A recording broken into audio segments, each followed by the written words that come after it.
Tanaikamātmānamasheshadehinam Kalam pradhanam purusham paresham sva-tejasa dhvasta-guna-pravaham Atmaika bhavena bhajadva madha.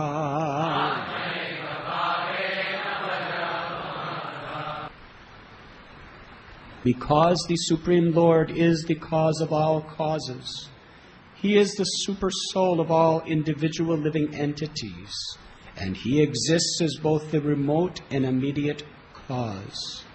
Since He is aloof from the material emanations, He is free from their interactions and is the Lord of material nature.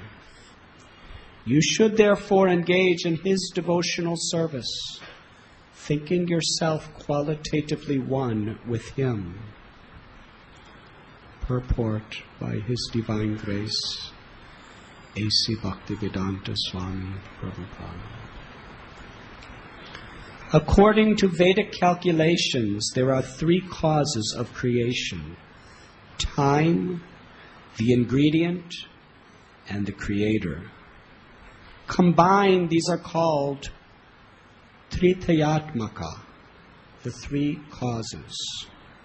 Everything in this material world is created by these three causes.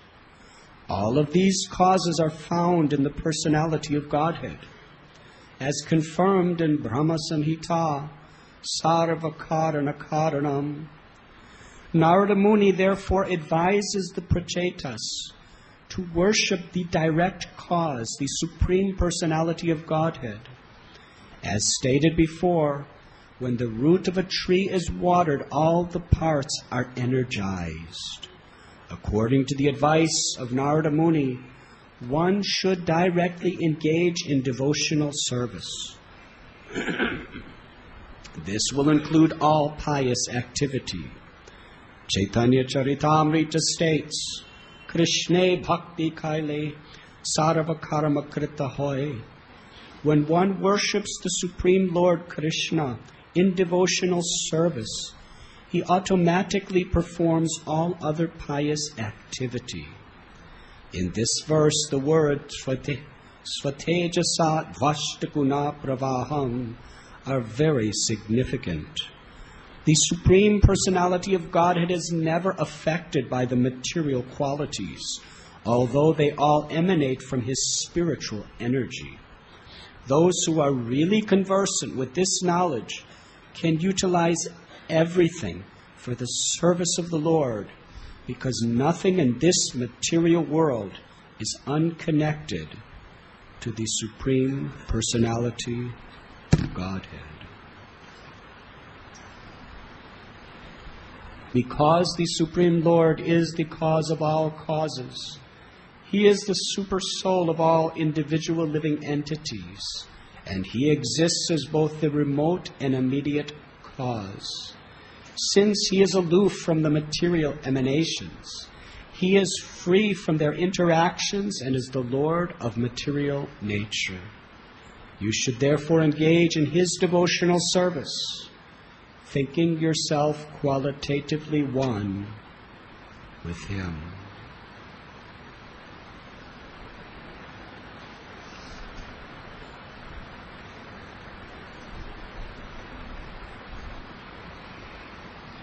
We are reading today from Canto 4 of Srimad Bhagavatam,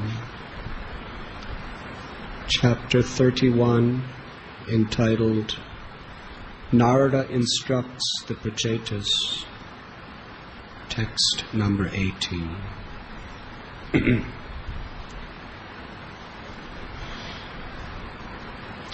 Narada Muni is speaking from the platform of an acharya. He has heard all details of spiritual knowledge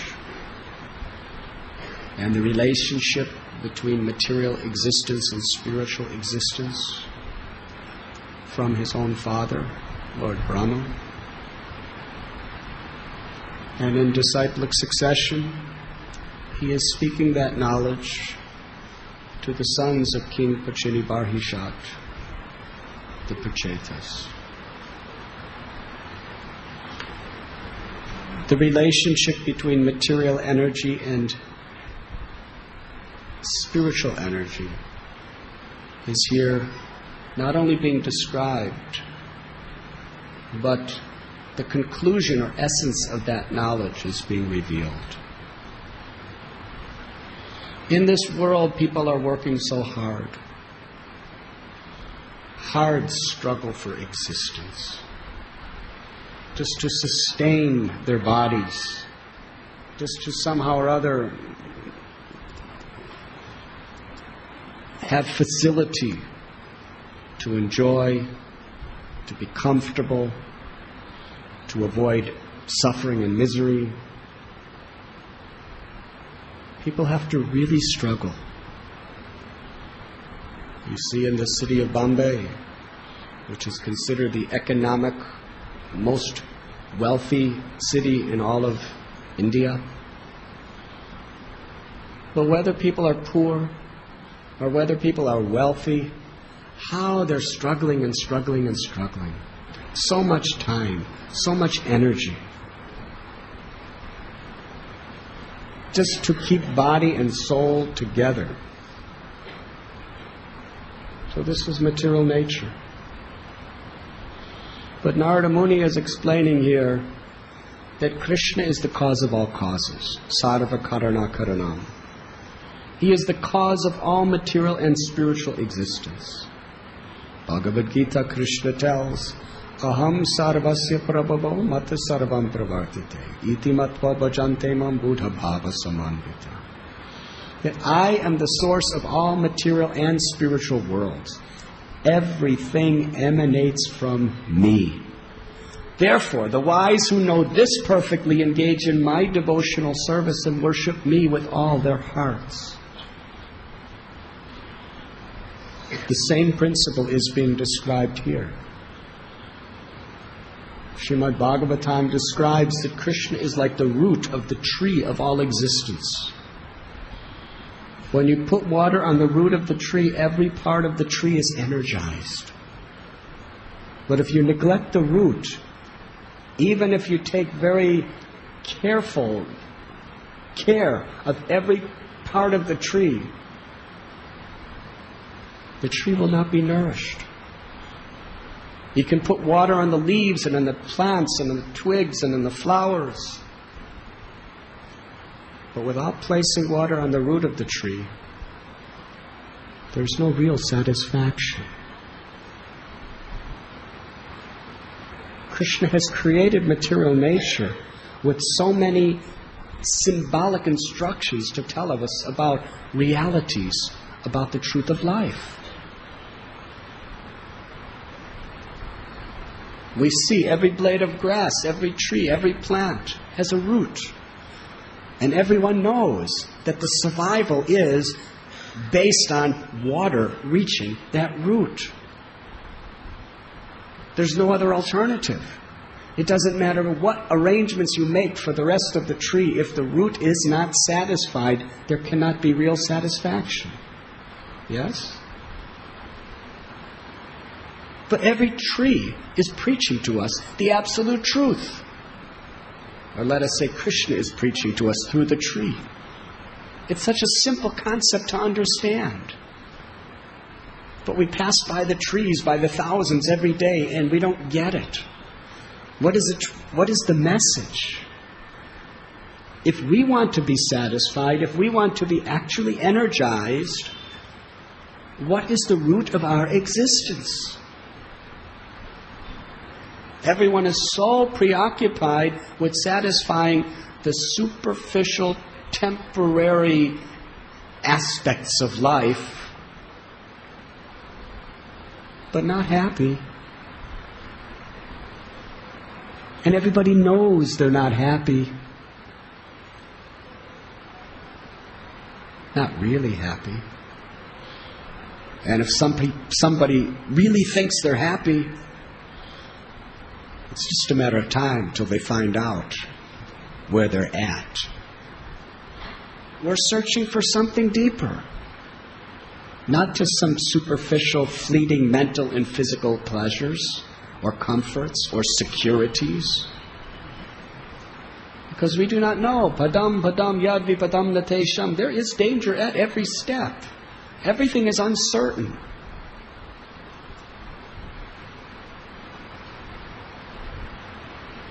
And that is reality. So, who am I? That's the beginning of Bhagavad Gita. Bhagavad Gita is a scripture that teaches us how to live in the light of truth and be happy.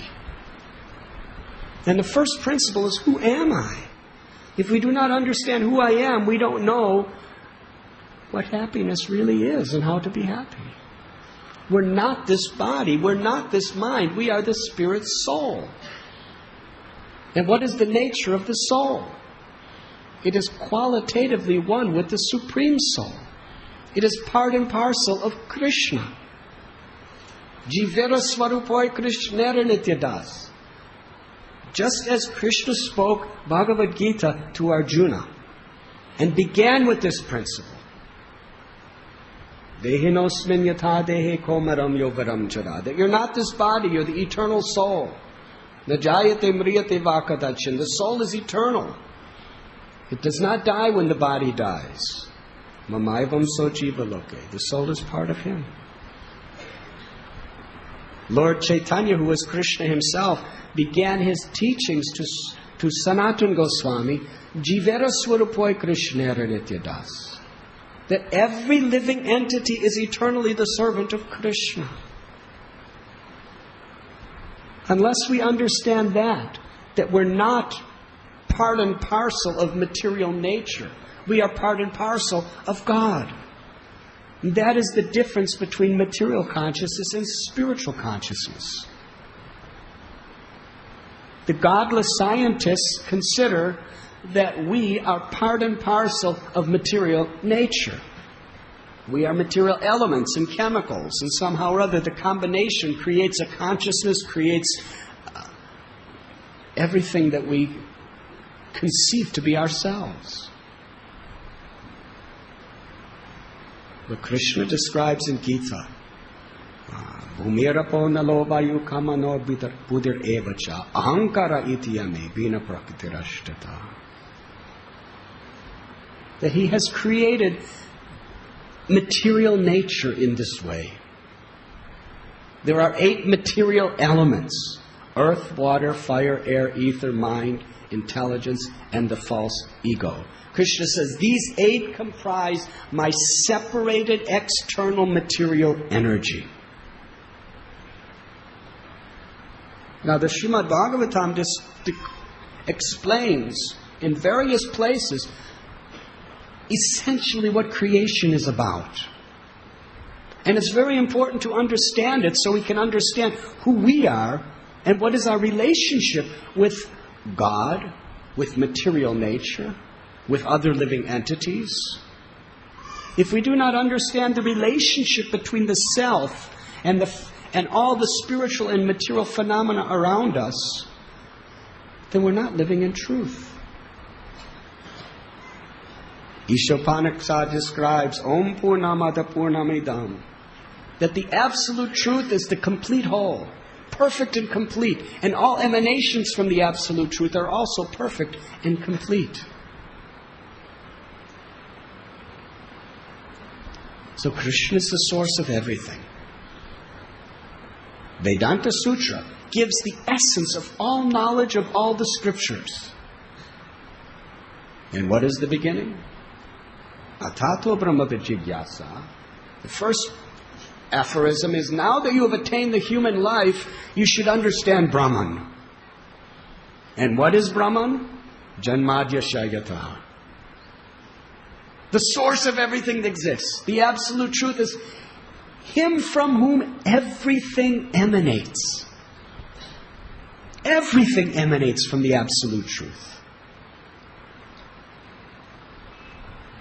So when Krishna, the Supreme Absolute Truth, wants to create material energy, how he does so is a great wonder.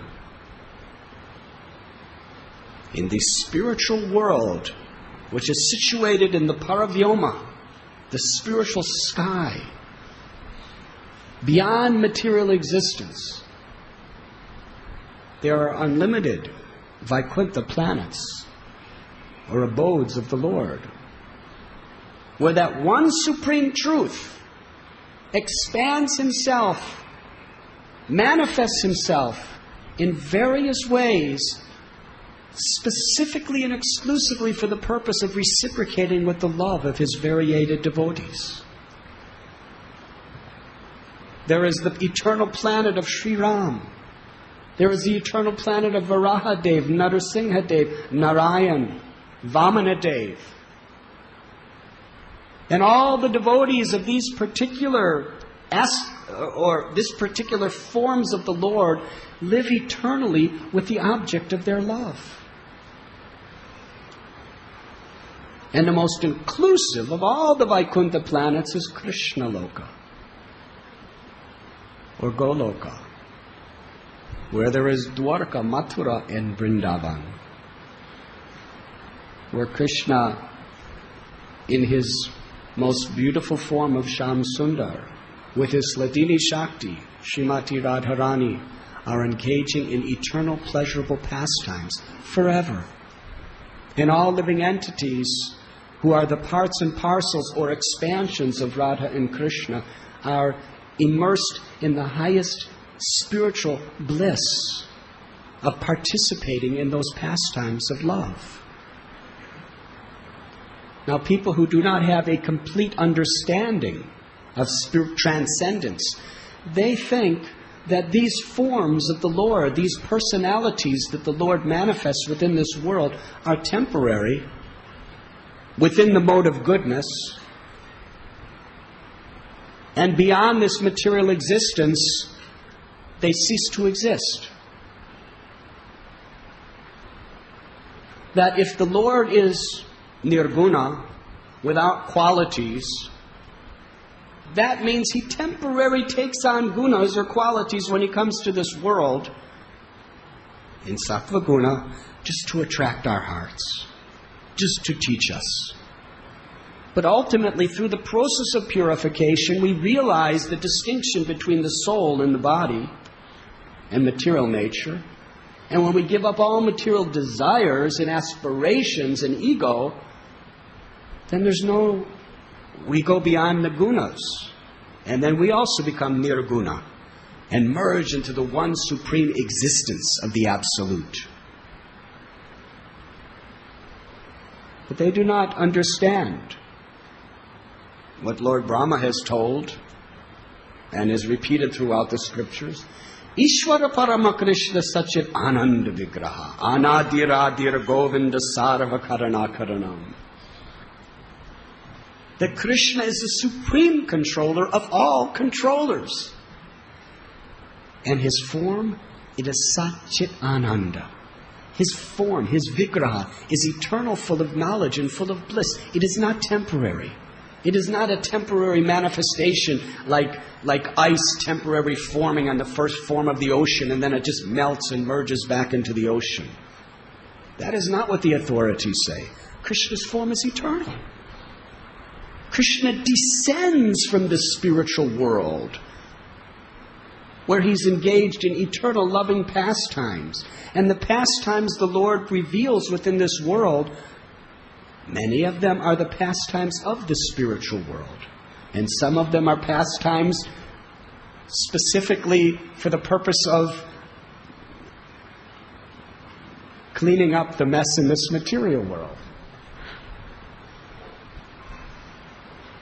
So Krishna's form is eternal. And mamaivam so jiva loke jiva bhuta sanatana. Nitya nityanam chaitanas chaitananam eko bahunam yobadadati kamam. That every living entity is part and parcel of Krishna. There are innumerable living entities. And every living entity is eternally subordinate to God. We can never be independent of God. In this world, our heart cannot beat. We cannot breathe for even a second without the grace of God. Through material energy, He's supplying all the ingredients to sustain us. We are subordinate. You can be big controllers. You can be multi-billionaires. You can be king of the world. Big politicians with armies and military powers. But still, you're depending on the grace of God for every breath. So to understand that, to admit that we are dependent on a higher power than ourselves, is common sense. But common sense is very uncommon in this age of Kali. It's one of the most uncommon things, actually. So the living entities have free will. And free will means we have the free choice as part of Krishna how we want to be subordinate to God. In love or in rebellion. For those who want to be subordinate to God in a rebellious state, wanting to be the enjoyer rather than wanting to be the servant, the Lord provides material existence for that purpose.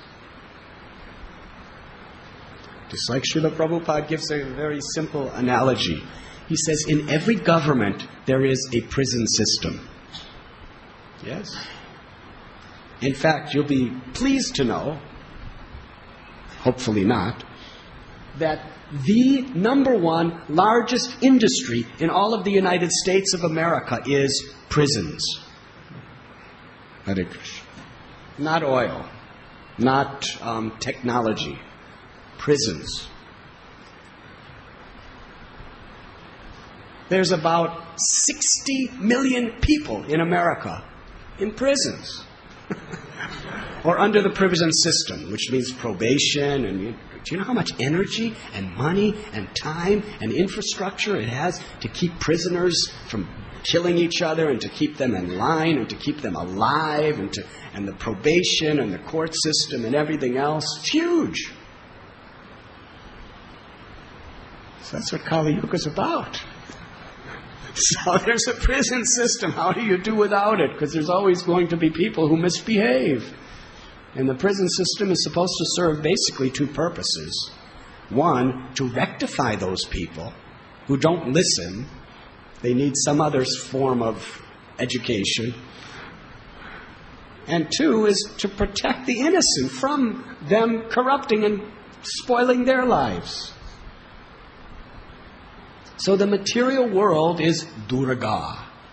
It is the correctional system of the Lord. So how does the Lord create material existence? Actually, Krishna is Rasa Bihari. Rasa Bihari means he has nothing to do with this material existence. Rasa Bihari means he's the supreme enjoyer of loving mellows with his devotees in this spiritual world. But for the purpose, the Lord expands himself as Narayan, then Chaturbhyuha, Aniruddha, Shankarshan, Pradyumna, and Vasudev. And then there is a second, after Narayan, there is a secondary Chaturbhyuha. And from that, Mahavishnu, Karanadakshayi Vishnu, manifests himself. He's Purusha avatar. Mahavishnu's, we all know what is his greatness. Now the Lord, by his will, creates what is called the Mahatattva. The Mahatattva is the entire material existence with all of its ingredients. It's compared to a cloud within the spiritual sky. Yes? It's like you have the unlimited sky and you have cloud. So the Mahatattva is like that cloud. And within the Mahatattva are the essential ingredients of material nature. According to the Sankhya Yogic system, there are 24 material elements. We are reading today the basic material elements are earth, water, fire, air, and ether. There are also 5 sense elements, which are born of those 8 elements. They're inseparable. From the earth is fragrance. From water is taste. From fire is sight. From air is touch. And from ether, sound. Actually, the subtle elements create the grosser elements. So there are 10 elements, plus the subtle elements, which are mind, intelligence, and ego, which is 13. From earth, water, fire, air, ether, we have and these are the ingredient principles of material existence. We have the 5 knowledge-acquiring senses, which are the eyes, the nose, the ears, the tongue, and the flesh. And then we have 5 working senses: the arms, the legs, the tongue, which speaks, and the genitals, and the 2 evacuating elements. And then we have, so that's 23, yes? The working senses, knowledge-acquiring senses, the 5 elements, the objects of the senses, mind, intelligence, and ego, and the Mahatattva. Altogether, these comprise the 24 material elements. But those elements are stagnant. They're inactive. Then the Lord, He, within that material creation, invokes the 3 modes of material nature: goodness, passion, and ignorance. Sattva-guna, Rajaguna, and Tamaguna. It is the modes of material nature that is actually the influences, the influential power that activates everything else. Now, how does the Lord activate the 3 modes of material nature? By His glance. He impregnates material nature not only with all living entities, all the jivatmas as the seed-giving Father, but He energizes it with the power of time. Krishna says in Bhagavad Gita, time I am. Creator, maintainer, and destroyer of everything. That time is Krishna. Krishna enters material energy through His energy of time. Time activates the 3 modes of material nature, and then the 3 modes of material nature activate all the other 24 material elements to create the entire creation that we know. All the various 8,400,000 species of life and all the phenomena within existence. It's simply the 24 elements being influenced by the 3 modes of material nature, by the agitating power of time. And the living entity, according to its particular state of consciousness, is facilitated within material nature or prakriti to try to fulfill its desires. Now, to understand this principle in truth is very, very important. If we think, as Brajabihari Prabhu very expertly gave class yesterday, I was secretly listening, he spoke very nicely, that people who do not have a deeper understanding of reality consider that what the senses can perceive is the only reality that there is. But that doesn't make sense. You can't see a thought. You can't see a feeling. But we know they exist. So why are people so proud to say, if you cannot show me God, I do not believe? Well, show me your feelings. You can't see a feeling. You can demonstrate a feeling, but the whole material existence is demonstrations of God.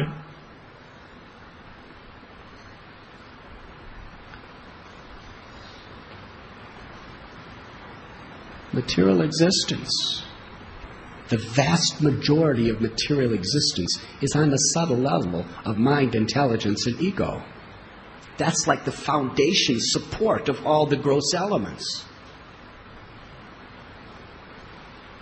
Once you become free from the false ego, you become completely liberated from all the gross elements. So yes, materialistic scientific people, they are trying to teach the world that ultimately you are this body and this mind, and through progress and through technology and through science and through entertainment and all of these other facilities, enjoy, and that's the perfection of life. And to some rare souls, morality and ethics, for the sake of just being good people, is very important. But what is the deeper substance? What is the sarva-karana-karanam? What is the background, the cause of all causes? Unless we understand that, we do not really know what the purpose of life is. So yes, to understand how material nature is working is very valuable. It is all working under the supervision of God. Krishna describes in Gita, Mayadhyakshena prakriti suyate satcharashanam. This entire material existence is working under my direction. During the communist regime, a very important political person from communist atheistic Russia came to India and spent some time. He was a total atheist.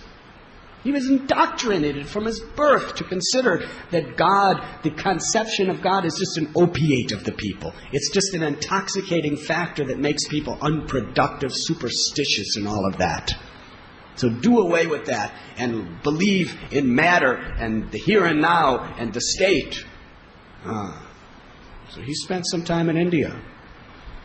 And when he was here, he saw that things were so totally disorganized compared to the way it was there. He saw the tedious bureaucracy and how people drive on the roads. And he came to the conclusion. This was actually a realization. He said, for India to just exist under the circumstances of its chaotic management, for it to just continue on, there must be a God. There's no other explanation that makes sense. So somehow or other, when people come to India, the land of Dharma, their heart has changed. I think he was in Calcutta.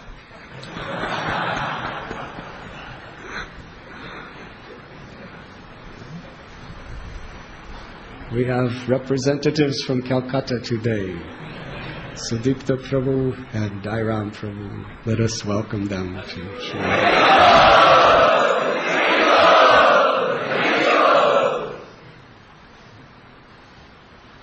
So Krishna explains that he is the controller of material nature. And it makes sense. Is everything happening by chance? Even statistically, what are the odds of everything in such order within material creation to be taking place by chance? Ajayananda Prabhu, Mataji, please have safe and wonderful trip. Thank you very much. Hare Krishna.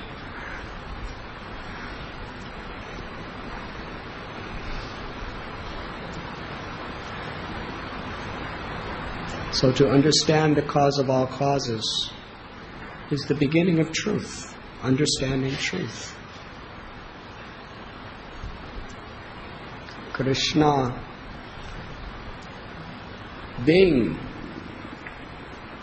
he who everything emanates, is the root of all existence. To understand everything relationship with Krishna is vital for a meaningful, fulfilling, and truthful life. Thus, here Narada Muni is explaining to the Pracetas that to understand we as spirit souls within this material existence, not only how material existence works, but more important, why? What is the purpose? Tonight, Gauranga Prabhu and Gaur Gopal Prabhu and Braj Bihari Prabhu have ordered me to speak on the subject of the power of positive outlook, or positive attitude? Attitude.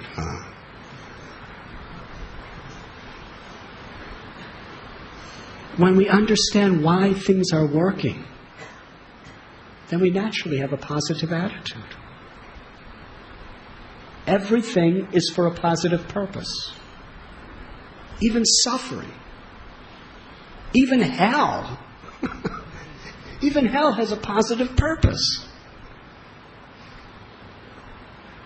Now, for many Christians who don't really understand, in essence, their own theology, they consider that, hell is just an eternal place of damnation. And once you go there, you suffer forever. So what's the purpose of that hell? Just to keep bad people out of heaven. But is there a purpose for the people in hell besides just suffering? In the 5th canto of Srimad Bhagavatam, there is a very, very deep description of the details of various hellish planets. Not only what happens there and how people suffer there, but why? Why? If you don't understand why, the purpose, it doesn't really make much sense. And there's also heavenly planets where there are so many pleasures. But even those heavenly planets have a purpose. The purpose of the heavenly planets is that we enjoy all our good karmas, and then we fall down again. It's all temporary. And the purpose of the hellish planets is to show us that the temporary nature, dukkhalayam ashashvatam, of our sinful desires for temporary enjoyment brings about so much pain. We're supposed to learn our lesson in that situation. And then when our sinful karma is exhausted, we have another chance.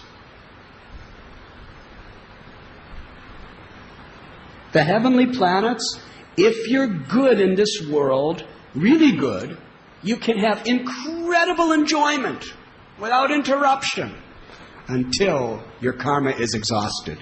Then you come back down to this middle planets or lower planets, depending on what you do there. So all these pleasures are temporary. And sinful activity, you suffer, and then you lose it. Heavenly planet teaches us you can enjoy, but then you lose it. Hellish planets, you suffer, but then you're free of that suffering. So what does Krishna tell in Gita? Abrahma bhuvana loka punaravartanojuna mamupetitu konteya punarajanmana vidyate. From the highest planet in this material universe, Brahmaloka. Now Brahma lives 311 trillion years. Hare Krishna. One day of Brahma is what? 4,320,000,000 years. And his night is of the same duration. But even that's a miserable existence, because it's temporary. But Krishna says one who attains my abode never has to suffer in this world in any situation again. So if we have this perception, if we have this vision, there's always a very fulfilling meaning to life. Tatenu kampam susamikshamano bunjana ivatma kritam vipagam. Hridvagva purvir vidatam namaste jiveta samukti sadesataya bhak. That even when suffering conditions come, a devotee learns from it. And with a grateful heart says, Krishna, if I can just remember you with a grateful heart in this situation, I will be purified. That's positive. Even if we're suffering, even if we lose everything, even if we're under immense stress, immense pressure, even if we fail by material standards, even if we're on the verge of death, a devotee of the Lord sees this is all coming as results of my previous karma. And what is the whole purpose of karma? For a devotee, whatever comes in our life is meant to give us realizations and to purify us of our misconceptions. So in this situation, which is the perfect opportunity, if I just surrender to Krishna, by thanking Krishna, by praying to Krishna, by taking shelter of His devotees, and by chanting His holy names, there's something wonderful that definitely will come out of this. That's positive outlook or attitude. But the fact is, that is reality. Everything else is illusion. We can complain about our situations, birth after birth after birth. And we can convince all of our loved ones and all of our friends, we can convince the whole world that we're right to some extent. But does that help? What is the use of complaining? Complaining just means we're avoiding coming to grips with the opportunity at hand. You're given a benediction, and if you don't recognize it, you lose it. A devotee sees every situation in life as a blessing of God. Even if we make an aparad and we have to suffer, yes, we're the cause of that, and we should learn our lesson. But we understand that the suffering that comes as a result of the aparad is a blessing to teach me. Now, materialistic people who are just immersed in the whole samsara or wheel of karma, they're just going through their good and bad karmas through enjoying and suffering, and they don't really learn anything. At least not tangibly. The invisible effect does affect them. And eventually, through all these invisible effects, when they come in contact with Vaishnavas, or those who speak from the truth, they realize, yes, that's what it's all about. Every situation in life is a blessing of God coming through the medium of material nature to give me a chance to become perfectly situated. And what is that perfect situation? Narada Muni is explaining herein that everything is emanating from Krishna. Bhagavad Gita, after Krishna describes material energy, what its constitution is. 24 material elements we have described. Then he explains, aparayamitastvanyam, that beyond this material, besides this inferior external energy, there is a spiritual energy. And what is the spiritual energy? The acharyas sometimes explain it is twofold. One, it is the jivatmas. All, wherever there is life, wherever there is consciousness, that is spiritual energy.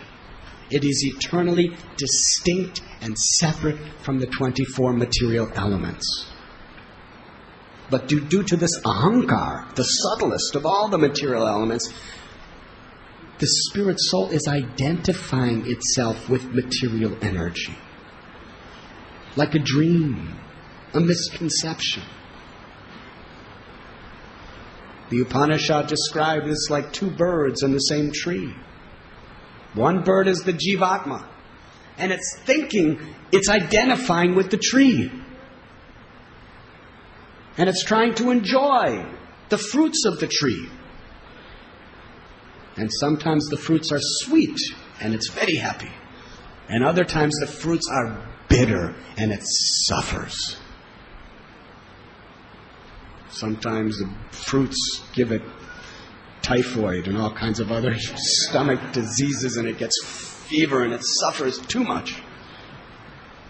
And other times this fruit gives very nice pleasure.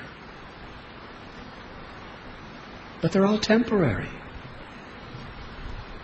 But besides the jivatma bird, there is another bird, which is the Paramatma, the Supreme Personality of Godhead, who's sitting beside us within the heart and always waiting for us to turn to Him. Now, since time immemorial, the spirit soul has been trying to rebelliously enjoy separate from God. Through so many millions of births of such conditioning, we have become callous and unconscious. We cannot possibly perceive the Paramatma beside us. We're totally addicted to looking outside through the ego, the intelligence, the mind, and the senses for all of reality. We have lost the soul has actually forgotten. Can you imagine? Forgotten its ability to see God who's sitting right next to him.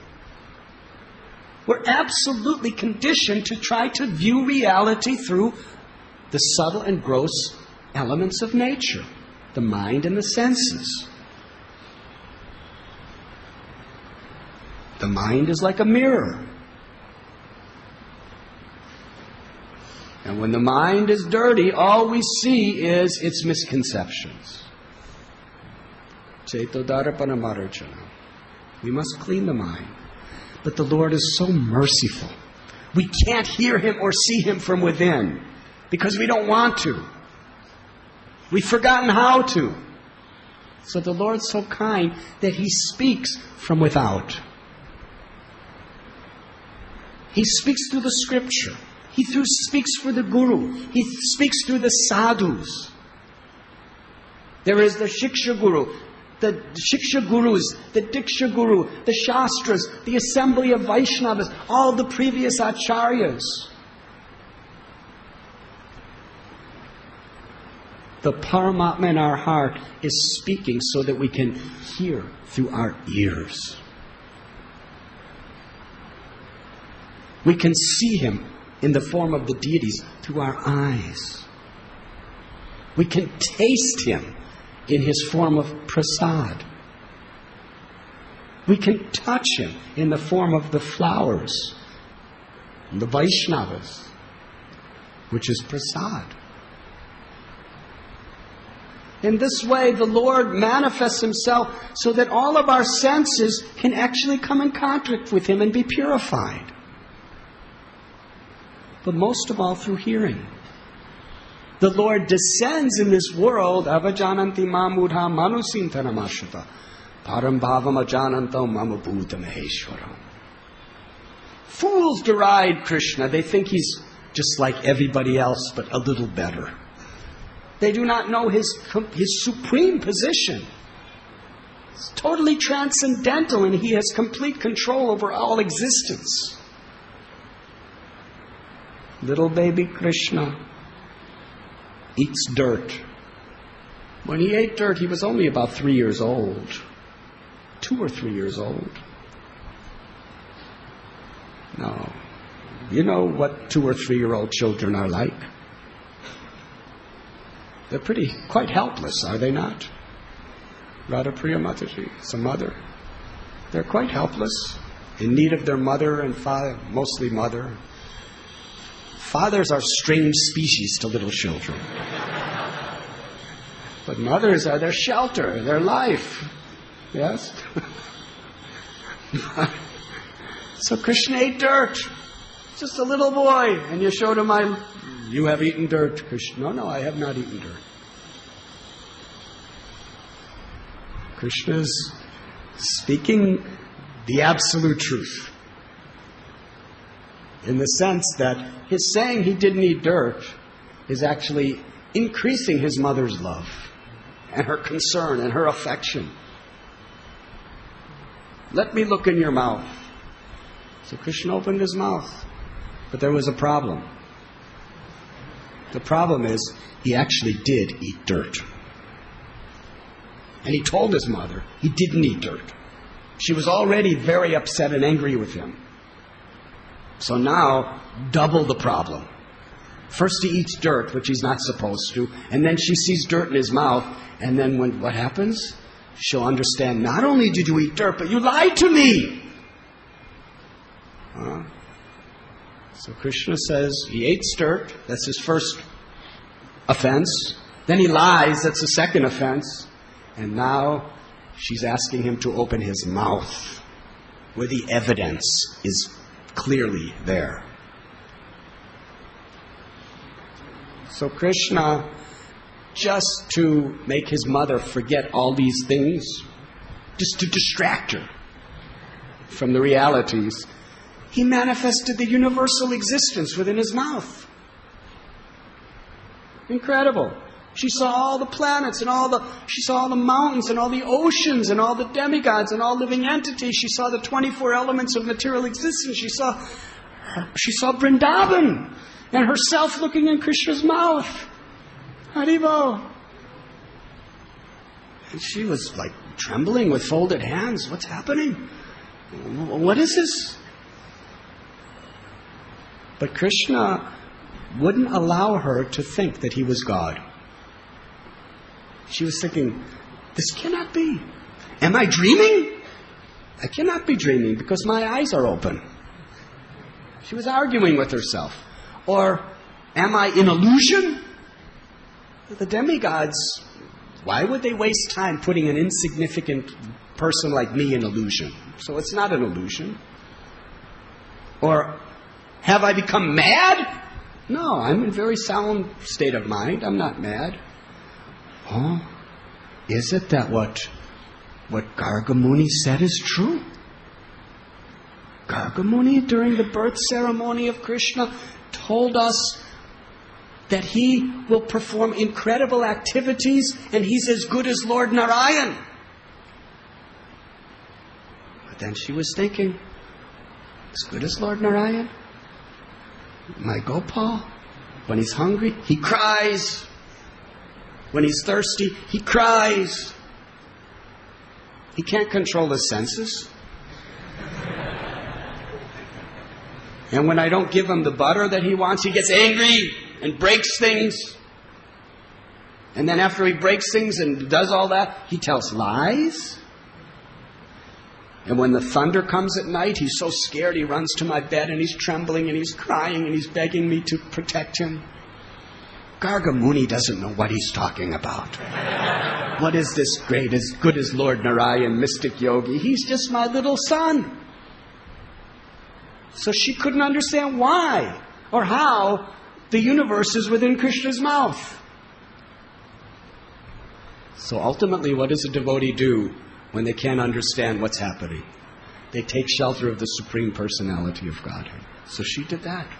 She prayed to Lord Narayan. Oh, Supreme Personality of Godhead, Narayan, you are the supreme cause of all causes. You are the source of everything that exists. You are the supreme proprietor of everything. And I'm in such a delusion. I'm thinking that I'm Nanda Maharaj's wife, the Queen of Vrindavan, Brajeshwari. And therefore, because I'm Nanda Maharaj's wife, I am the Queen of Vrindavan, and all the millions and millions and millions of cows and all the gopis and all the gopas are my subjects. But actually, nothing is mine. Everything is yours. And I'm thinking that Krishna is my son, but actually, he's your property. He's not mine. And I'm thinking that I'm protecting Krishna. That is an illusion. Ultimately, Lord Narayan, you are the protector of everyone. And as she was making these prayers to Lord Narayan, Krishna was thinking in his heart that if she thinks like this, who will hug me and embrace me? Who will put me on her lap and feed me her milk? So then, just by his thinking like this, Yashoda Mai completely, her heart just overflowed with motherly love for Krishna. And she saw Krishna smile and she just embraced him and fed him her milk. And she forgot everything about that universal form, just like you wake up and you forget your dreams from the night before. Krishna did like that because he wanted to protect the intimacy and the sweetness of this madhurya bhav, this vatsalya bhav, this mother and him, which is higher than this aishwarya bhav of knowing his opulences and his supremacy. So that is Krishna. And we are so fortunate. But by the mercy of Krishna, we can hear these beautiful stories of how Krishna is the source of everything that exists. And how the whole purpose of all material and spiritual creations is really only one: to facilitate loving relationship between the soul and Krishna.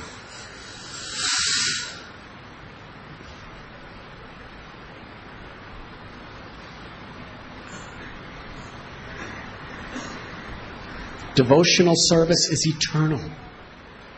Devotional service is the everlasting expression of love of the soul in the spiritual world. And Prabhupada said, in Krishna consciousness, the ends and the means are the same. By performing devotional service in this life, we become purified, and our attraction for Krishna gradually awakens.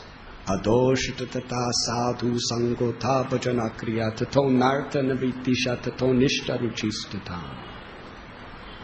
Rupa Goswami describes the progressive way in which faith and devotion grows within our heart until it ultimately comes to its culmination of complete attachment to Krishna, love of God, and then pure, unmotivated love, in which our eternal identity with Krishna is revealed.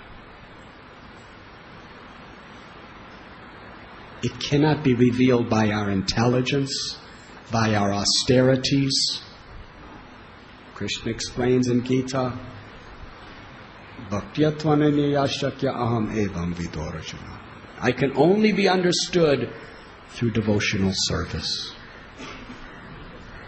There are 9 processes of devotional service, beginning with hearing and chanting and remembering the Lord. Sanatana Goswami tells us very clearly that true, in this age of Kali, true smaranam, or remembering of the Lord, can only come through kirtanam, through chanting of the holy names. Therefore, when Lord Chaitanya Mahaprabhu was asked by Sarvabhauma Bhattacharya, of the 9 processes of devotional service, which is most important? He didn't say meditating on the Leelas of the Lord in silent absorption. He said the first and foremost, the most important of all the 9 processes is kirtanam, chanting the holy names. Because it is only through purifying our heart, through chanting of Harinam, that the true remembrance of the Lord is revealed by the grace of the Lord. And then our smaranam becomes something perfect and real. Not just imitation imaginations, but the reality of Krishna revealing himself in his Leela within our hearts is most appropriately attained when we learn how to chant the holy names properly. And Chaitanya Mahaprabhu tells us what we have to do to chant the name in such a way that we can enter into the gateway of transcendental experience. Trinarapi sunichena taror iva sahishnana amanina manadena kirtaniya sadahari.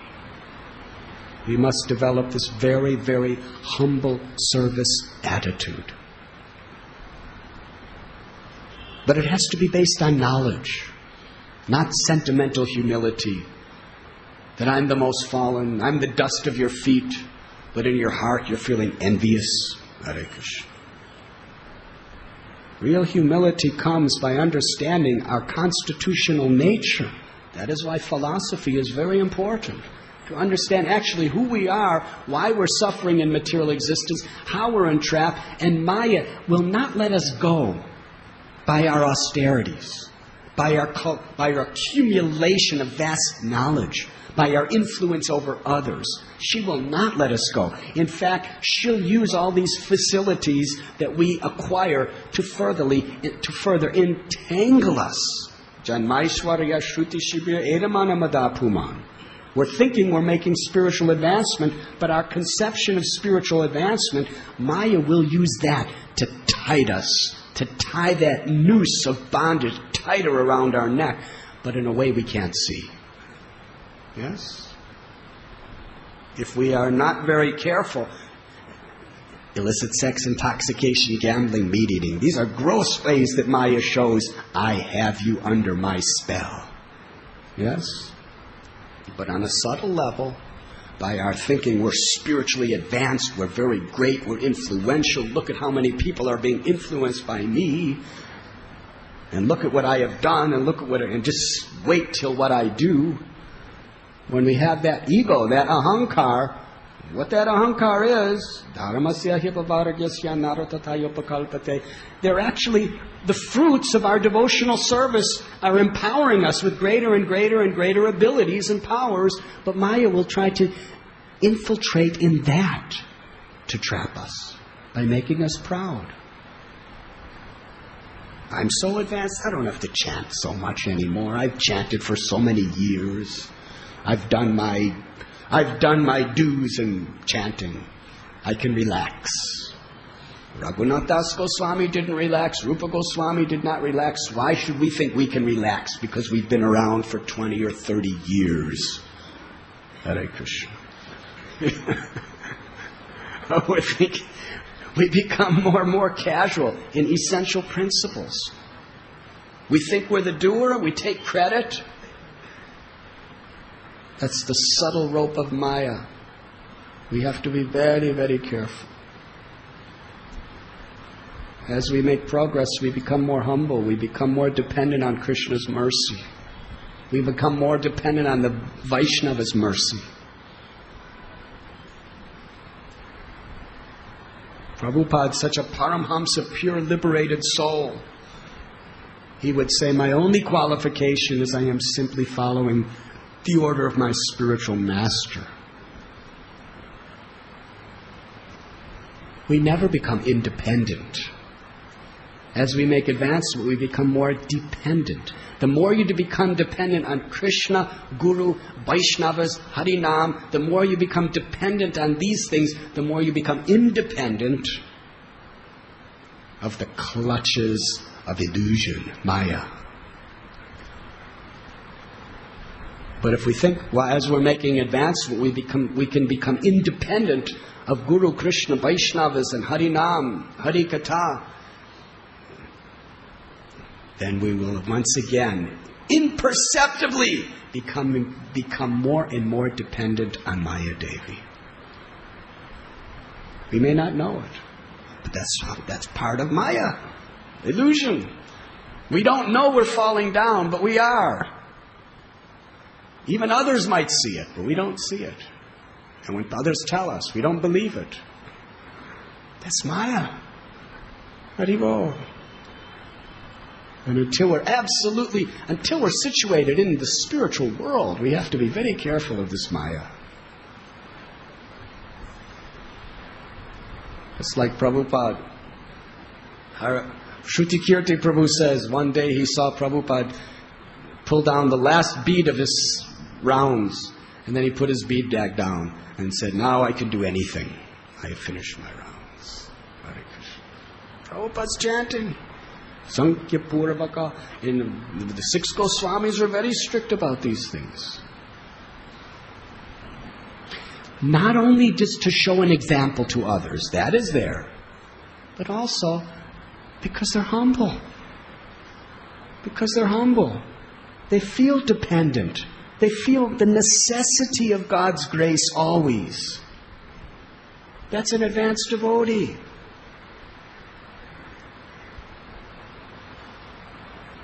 Now there are avadutas. Hare Krishna. But we must understand that these avadutas, we can't imitate them. They're completely dependent on the Lord's mercy, but in a very, very spontaneous way.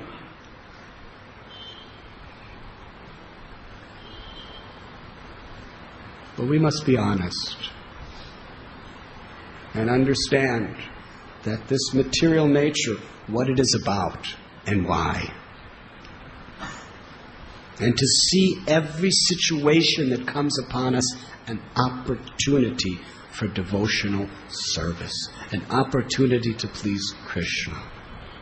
And then we could be very, very happy in this life, no matter what happens. And we can attain supreme happiness beyond.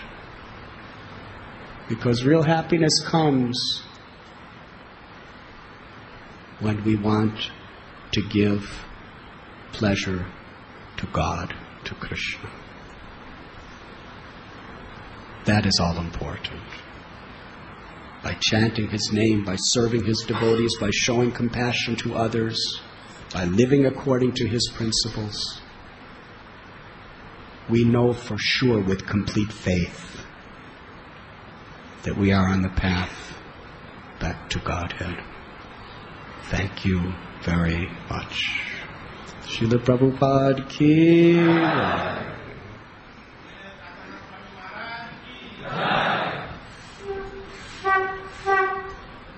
That means the end. Because it went over time, we should end here. Thank you very much. Hare Krishna.